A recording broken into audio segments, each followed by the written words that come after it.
السلام علیکم، special segment کے ساتھ میں ہوں محمد ظفیر۔ آج ہم بات کریں گے خاص طور پہ کرونا ختم ہو گیا مگر احتیاط ضروری ہے۔ لاک ڈاؤن بھی ختم ہو گیا ہے، بازار کھل گئے ہیں، مارکیٹس کھل گئی ہیں، لیکن کرونا نے جہاں پر بہت سارے مسائل کرونا کی وجہ سے پیدا ہوئے، وہاں غربت بڑھ گئی ہے پاکستان میں، اور لوگ خطۂ غربت سے بھی نیچے زندگی گزارنے پر مجبور ہوئے ہیں۔ اور اگر ہم Islamic research institute of social sciences کی بات کریں تو وہ لاک ڈاؤن کے دوران بھی اور جب سے یہ کرونا وبا آئی ہے بھرپور طریقے سے اپنا کام سر انجام دے رہے ہیں۔ ان کی کیا ایکٹیویٹیز رہی ہیں اور کس طرح انہوں نے پاکستان کی خدمت کی اور انسانیت کی خدمت کی، اور معاشرے میں باہمی جو میل جول ہے اس کو برقرار رکھا، اور اس کے والے سے ہماہنگی پیدا کرنے کے والے سے اپنا کردار ادا کر رہے ہیں۔ اور اسی پہ بات کریں گے، ہمارے ساتھ موجود ہیں بشپ خادم بھٹو صاحب، چیئرمین پاکستان بشپ کونسل کے، آج ہمارے ساتھ موجود ہیں۔ خوش آمدید آپ کو۔ اور ان کے ساتھ تشریف رکھتے ہیں جناب مولانا شجاع الدین صاحب، مذہبی اسکالر ہیں، خطیب ہیں جامع مسجد صدف سوسائٹی گلزار ہجری کے، آپ کو بھی خوش آمدید کہتے ہیں۔ سب سے پہلے بشپ صاحب آپ سے میں جاننا چاہوں گا کہ آپ کا جو یہ ادارہ ہے، لاک ڈاؤن پچھلے 5 سے 6 مہینے مسلسل رہا، اب چونکہ لاک ڈاؤن ختم ہو چکا ہے، اور اگر ہم دیکھیں تو کرونا ابھی بھی ختم نہیں ہوا، کمزور ضرور ہوا ہے، اس کے جو اثرات ہیں وہ کم ہو گئے، لیکن احتیاط ضروری ہے، کیا کہیں گے آپ؟ سب سے پہلے میں Islamic research institution social sciences کا شکر گزار ہوں کہ جن کے توسط سے ہم تقریباً جب سے یہ کرونا وائرس کا سلسلہ شروع ہوا اور ہم سب نے مل کر ایک کمپین چلائی، جی جس میں نہ صرف سوشل میڈیا پہ، ٹی وی چینلز اور ریڈیو پہ کرونا وائرس کے متعلق ایک جامع پالیسی کو جو ہے لوگوں تک پہنچایا، تاکہ پاکستان میں آپ کو پتہ ہے کہ ہماری عوام کی سوچ کیا ہے، ٹھیک ہے۔ سوچ یہ ہے کہ ہمارا جو تقریباً 70 سے 80% جو لوگ ہیں وہ ایسے طبقہ سے تعلق رکھتے ہیں جو غریب اور روزگار ڈیلی ویجز والے لوگ ہیں، جی ٹھیک ہے۔ اب اگر ان کا ذریعہ معاش بند ہو جائے گا تو لوگ گھروں میں بھوکے مرنا شروع ہو جائیں گے، ٹھیک ہے۔ ہماری گورنمنٹ نے اس میں ایک اچھا اقدام یہ کیا کہ ان لوگوں تک کسی نہ کسی طریقے سے فنانشل سپورٹ بھی کی اور ان کو جیسے بھی کیا، لیکن سب سے بڑا جو کردار ادا کیا وہ ہماری لوکل این جی اوز ہیں، جنہوں نے نہ ان تک رسائی کی بلکہ انہیں راشن دیا ٹھیک ہے، اور فنانشلی سپورٹ بھی کی۔ ٹھیک ہے، اور اس میں ہمارے جو ادارہ ہے Islamic research institution social sciences کا، اس کا بہت بڑا کردار ادا رہا ہے کہ ہم نے ان لوگوں تک بھی ریچ کیا جو لوگ اس بات کے متوجہ تھے کہ جن تک یہ چیزیں نہیں پہنچ رہی تھی، لیکن ہمارے ادارے نے اس میں بڑھ چڑھ کر حصہ لیا، اور جتنے بھی ہمارے مذہبی اسکالرز تھے، کسی نہ کسی مذہب سے تعلق رکھتے تھے، ہم سب جو ہے اس کرونا وائرس میں اس دور سے ہی کام کر رہے ہیں۔ اب کیونکہ بے احتیاطی پہلے بھی تھی اور اب بھی ہو رہی ہے، ٹھیک، کرونا وائرس لوگوں کے ذہن میں یہ ہے کہ ختم ہو گیا ہے، یہ ختم لیکن ختم نہیں نہیں ہوا، ہوا، ابھی کمزور بھی ہے، ضرور ہوا ہے ٹھیک ہے، لیکن ختم نہیں ہوا۔ اب بھی ہمیں اسی احتیاط کی ضرورت ہے جو پہلے تھی، اور اب بھی ہمیں اسی طرح جو ہے احتیاط کرنی چاہیے تاکہ ہم اس ملک سے جو ہے کرونا وائرس کی وبا کو ختم کرنے میں کامیاب کامیاب ہوں۔ ہوں۔ مولانا شجاع الدین صاحب، آپ کیا سمجھتے ہیں، ایک مذہبی ذمہ داری بھی ہماری بنتی ہے، اور جس طرح آپ کا ادارہ کام کر رہا ہے ماشاءاللہ سے، آپ سمجھتے ہیں کہ اب چونکہ اگر سب سے زیادہ اگر اس وقت دیکھا جائے تو وہ لوگ جو ہمارا متوسط طبقہ تھا وہ متاثر ہوا ہے سب سے زیادہ، اچھا، اور یہ وہ وقت ہے کہ لوگ یہ سمجھ رہے ہیں شاید لاک ڈاؤن ختم ہو گیا تو لوگوں کی جو غربت تھی وہ بھی ختم ہو گئی ہے، وہ ختم نہیں ہوئی، وہ ویسی ہی ہے، اور شاید لوگ اور زیادہ پریشان ہیں چونکہ اب افراتفری مچ گئی ہے، لوگ شاپنگس کر رہے ہیں جن کے پاس پیسے ہیں، جن کے پاس نہیں ہے کچھ وہ بیچارے اور زیادہ جو سفید پوش ہیں یا جو نیڈی لوگ ہیں وہ آج بھی پریشان ہیں۔ تو اس حوالے سے آپ کی کیا حکمت عملی ہے اور آپ کا ادارہ اس حوالے سے کیا کر رہا ہے؟ بسم اللہ الرحمن الرحیم۔ اللہ تبارک و تعالی نے قرآن مجید فرقان حمید میں ارشاد فرمایا وَتَعَاوَنُوا عَلَى الْبِرِّ وَالتَّقْوَى، اور اسی طرح آپ صلی اللہ علیہ وسلم کا ارشاد ہے بشروا ولا تنفروا، یسروا ولا تعسروا، خوشخبریاں دو، بشارتیں دو، نفرت نہ پھیلاؤ، آسانیاں پیدا کرو، مشکلات نہ پیدا کرو۔ ہمارا ادارہ Islamic research institute of social sciences لائق تعریف ہیں جناب مجتبیٰ راٹھور صاحب، سجاد مدنی صاحب اور ان کی پوری ٹیم بڑی تندہی سے ڈے فرسٹ سے اس موضوع پر کام کر رہے ہیں۔ جس تیزی سے یہ وبا اقوام عالم میں پھیلی اور لوگ اس سے متاثر ہوئے، بڑی بڑی اکانومیز اس سے متاثر ہوئیں، مختلف اقوام،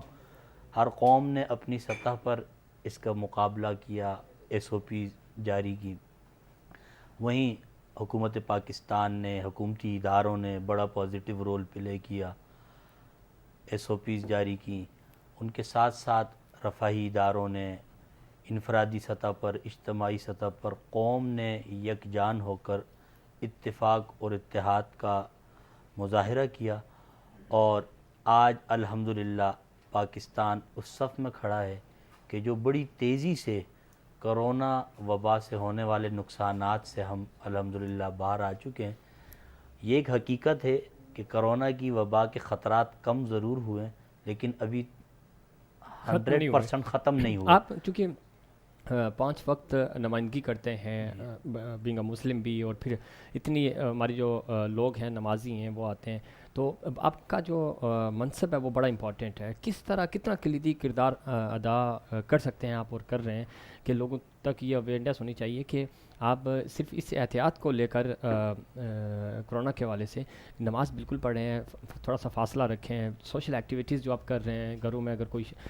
شادی بیاہ کا فنکشن ہو رہا ہے تو بالکل کریں، لیکن اس کے ایس او پیز فالو کریں۔ تو آپ ممبر سے بیٹھ کر کس طرح لوگوں کو یہ پیغام دیتے ہیں؟ دیکھیں، جو ایس او پیز حکام کی جانب سے جاری کی گئیں اسے فالو کیا جائے، سوشل ڈسٹینس جو ہے اسے برقرار رکھا جائے۔ کرنا یہ ہے کہ ہم نے اپنا لائف اسٹائل چینج کرنا ہے۔ شعبہ زندگی سے تعلق رکھنے والے تمام شعبے رواں دواں ہیں، خوشی غمی کی محفلیں ہیں، سب کچھ ہو رہا ہے، حتیٰ کہ عبادات بھی، جیسا کہ آپ نے ذکر کیا، مساجد میں 5 وقت نمازیں بھی ادا کی جا رہی ہیں۔ علماء کرام نے حکومت کے ساتھ بیٹھ کر جو ایس او پیز بنائی اور اس کا اعلان کیا، برملا اعلان کیا گیا کہ عوام الناس اس کو فالو کرے۔ ایس او پیز کو فالو کرنے ہی میں ہم سب کی بھلائی ہے۔ جہاں تک آپ کا سوال تھا کہ ہر شخص معاشی طور پر اس سے متاثر ہوا ہے، پہلے بھی ہم مختلف پلیٹ فارم سے یہ بات کہتے رہے ہیں کہ حالات عارضی ہیں، یہ مشکل حالات ہیں، ہم اپنا لائف اسٹائل تھوڑا سا چینج کر کے ان حالات کا مقابلہ آسانی سے کر سکتے ہیں، بجائے اس کے کہ ہم ان حالات کو اپنے ذہن پر سوار کر کے کوئی غلط راستہ، کوئی غلط اقدام کریں۔ بہتر یہ ہے کہ حکومت کی جانب سے جو ایس او پی جاری کی جا رہی ہیں ان انہیں پہ فالو عمل کریں۔ درآمد کریں۔ بالکل۔ بھٹو صاحب، ہماری قوم کی بات کی جائے تو ہماری قوم ہمیشہ اگر کوئی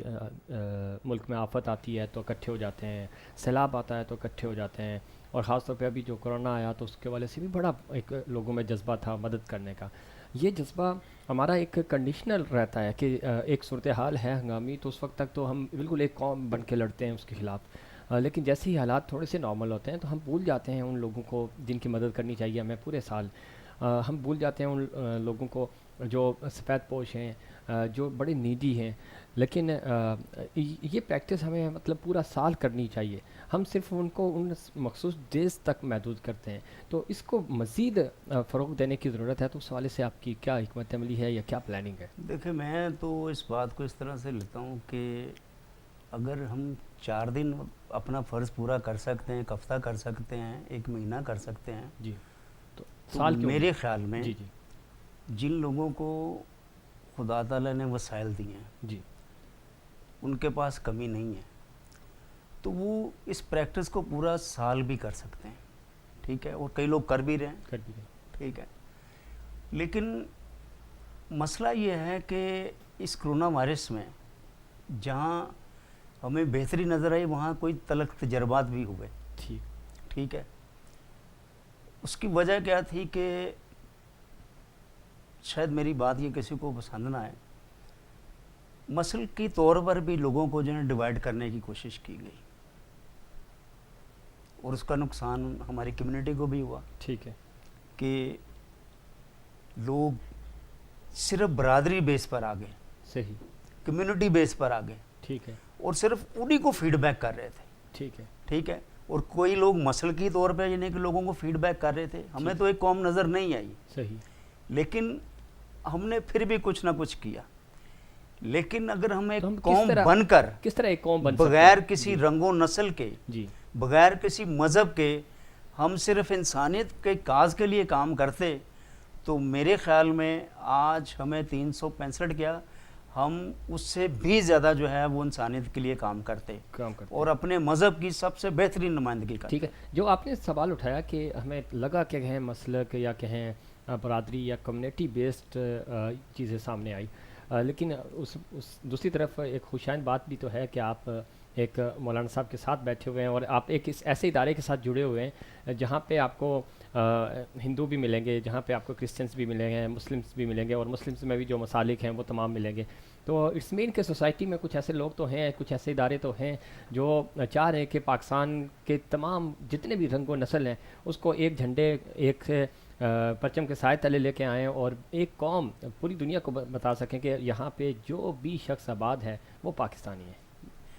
دیکھیں سب سے پہلے تو میں پاکستانی ہوں, بے شک, ٹھیک ہے, اور مجھے پاکستانی ہونے پہ فخر ہے. اب کیونکہ ہم جو سب لوگ ہیں, چاہے وہ کسی بھی مسلک کا ہے, کسی بھی مذہب کا ہے, کسی بھی رنگ و نسل کا ہے, بطور پاکستانی ہم ایک دوسرے کے ہاتھوں کو مضبوط کر سکتے ہیں. ٹھیک ہے, جب یہ سوچ ہم پروان چڑھائیں گے نا, جی, تو میرے خیال میں نہ تو ہمارے درمیان کوئی مذہب رہے گا, نہ مسلک رہے گا, بلکہ انسانیت کا جو درجہ ہے جی, وہ بلند ہوگا. ٹھیک ہے. بڑا خوبصورت بات کی آپ نے کہ انسانیت کا جذبہ سب سے پہلے, جو سب سے بڑا مذہب ہے وہ انسانیت ہے, انسانیت کے بعد پھر دوسرے مذاہب آتے ہیں. مولانا صاحب آپ کیا سمجھتے ہیں کہ جس طرح بھٹو صاحب فرما رہے ہیں, اور اسی بات کو آگے بڑھائیں گے کہ آپس میں جو جذبہ ہے, آپس میں جو ہم آہنگی ہے, اس کو کیسے ہم مزید بہتر بنا سکتے ہیں, اس کے فروغ کے لیے ہمیں کیا کیا اقدامات کرنے چاہیے؟ دیکھیں, ہم یہ سمجھتے ہیں کہ اسلام کی بنیادی تعلیمات میں جہاں حقوق اللہ ہیں وہیں حقوق العباد بھی ہیں, بے شک, اور حقوق العباد کا مفہوم بڑا وسیع ہے جس میں تمام انسانیت شامل ہے. جیسا کہ ایک روایت میں آتا ہے کہ الخلق عیال اللہ. اس تناظر میں پرسپیکٹو میں اگر دیکھا جائے تو ہم سب کی ذمہ داری بنتی ہے. یہ تو ہم میں سے ہر شخص اس بات سے واقف ہے کہ حکومت کی ذمہ داری ہے, لیکن انفرادی طور پر معاشرے کے ہر فرد کی یہ ذمہ داری ہے کہ مشکل کی اس گھڑی میں, دیکھیں قیام پاکستان آج یہ جو اگست کا مہینہ ہے, جی, جی, قیام پاکستان سے بڑی اس کی مناسبت ہے. ان حالات کو یاد رکھیں کہ بانی پاکستان قائد اعظم محمد علی جناح رحمۃ اللہ علیہ جب تحریک چلائی تو کس طرح لوگوں نے انفرادی طور پر اپنی ذمہ داری سمجھا, تب جا کے سب ایک ہوئے, تب جا کے یہ ملک معرض وجود میں آیا. اسی طرح اس ملک کی بقا کی خاطر ہم سب کو ایک ہونا پڑے گا, اور اسلام کبھی بھی کسی غیر مذہب یا غیر مسلک کی حقوق کی پامالی کی اجازت نہیں دیتا. میثاق مدینہ دیکھیں, آپ صلی اللہ علیہ وسلم نے جو ریاست مدینہ کا قیام فرمایا, جی, وہاں کمیونٹیز کے حقوق رکھے گئے. اسی طریقے سے ہمیں ان مشکل حالات کے اندر بلا تفریق رنگ و نسل, بلا تفریق مذہب, تمام انسانوں کی خدمت کرنی چاہیے. اور الحمدللہ العزیز ان مشکل حالات میں کرونا کی وبا سے لڑتے ہوئے ایسے ادارے دیکھے گئے جنہوں نے بلا کسی تفریق کے اپنی سطح پر عوام کی خدمت کی. بلکہ ایک ایسے بھی صاحب ہمارے ادارے سے وابستہ ہیں الحمدللہ, جنہوں نے مسجد کے امام ہیں لیکن غیر مسلم اقلیتوں کے گھروں تک راشن پہنچاتے رہے. ایسی مثالیں الحمدللہ اس معاشرے میں وجود میں آ چکی ہیں, اور قوم میں کہیں نہ کہیں وہ جذبہ آج موجود ہے جس کی وجہ سے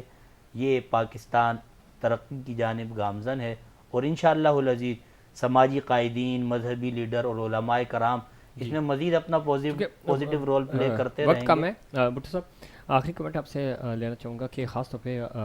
آپ سماجی رہنما کے طور پہ کیا پیغام دینا چاہیں گے کہ ہم اس معاشرے کو کس طرح بہتر کر سکتے ہیں؟ دیکھیں, بینگ اے پاکستانی اور بینگ اے سوشل ورکرز,